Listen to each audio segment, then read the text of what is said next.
Welcome back to OpenLine. We are talking with the lead immigration attorney with the Legal Aid Society, Chay Sengkhounmany. She is joining us via Zoom.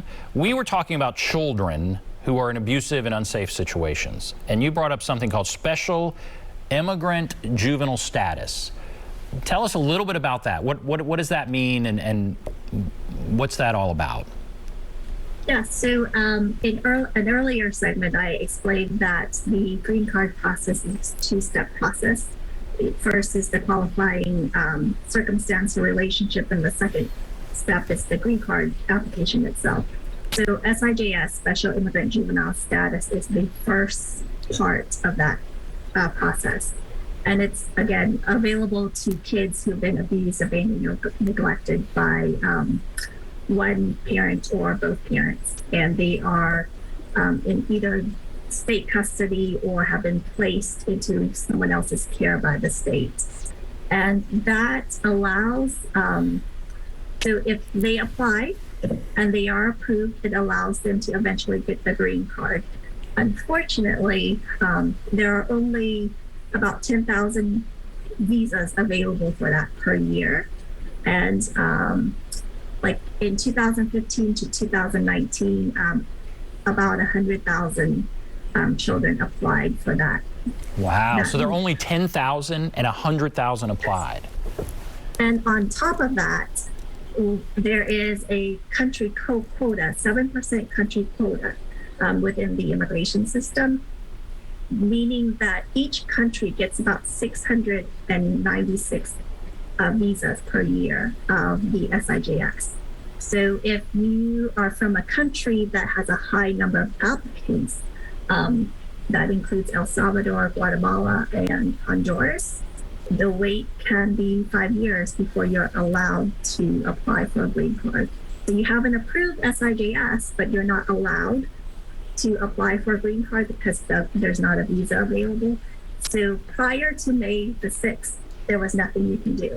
You just kind of have to sit and wait. You're not allowed to apply for work permits. And that number retrogressed in May. It used to be that people who applied in 2019 were able to apply for their green card. But when the new visa bulletin, that is issued by the Department of State that tells us when it's time to apply. When they issued the March visa bulletin, the numbers got pushed back to 2017. So you've got these kids who have an approved SIJS who cannot apply for their green card and can't apply for their work permits. So what immigration did, the U.S. Citizenship and Immigration Services, they looked at that and they're like, well, we need to do something about these backlog visa numbers. So they issued a policy granting SIJS kids who have approvals deferred action status. So that is similar to the Dreamers, what they have now, that they are allowed to apply for work permits. So starting in May, on May the 6th, they issued that policy, and I've already gotten notices for some of my clients. So they'll be able to at least apply for work permits and be able to work while they wait for visa numbers to come up. So with the work permit, they're able to get a Social Security number, they can get driver's licenses, and be able to independently support themselves. Once they're 18, there's no transitional services for them, so they are essentially homeless. Wow, how much suffering is out there? I mean, I would think with what you do, you see a lot. And we had the call, I think we probably have other calls, where they say, I can't worry about that. I've got my own problems here, essentially. But how much suffering is out there, and how much do you see, and what do you say to people who think, I can't have that, I can't hear that, I've got, we can't be too concerned with that. We've got our own problems. What about all that?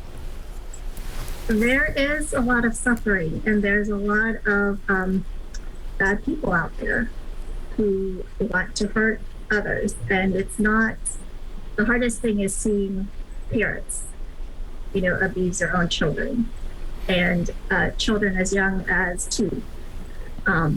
It's difficult. And To do this work, you kind of have to have a barrier at some point, and you have to keep strong boundaries.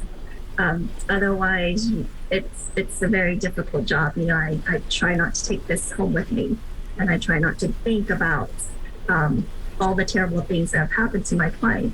The unfortunate thing is, my clients get the services and get the immigration relief that they are going to get because they've suffered a particular trauma.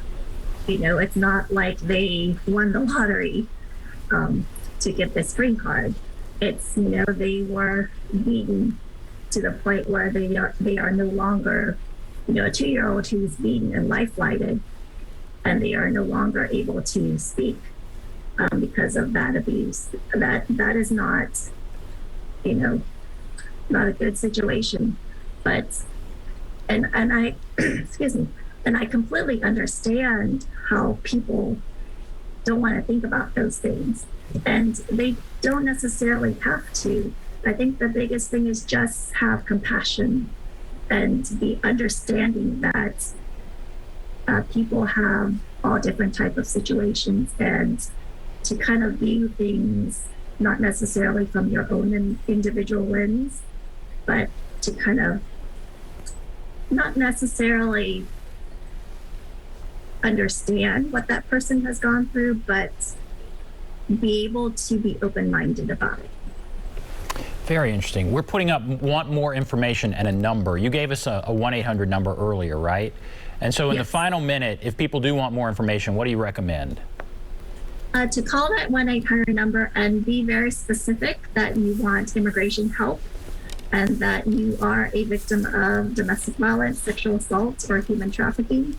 And you will be routed to the correct channels, and you'll get a call back for a full intake. Well, thank you so much for coming on and talking about this. A very interesting conversation. The lead immigration attorney with the Legal Aid Society, Chay Sengkhounmany. Thank you so much. We will take a break. I will come back and wrap everything up right after this.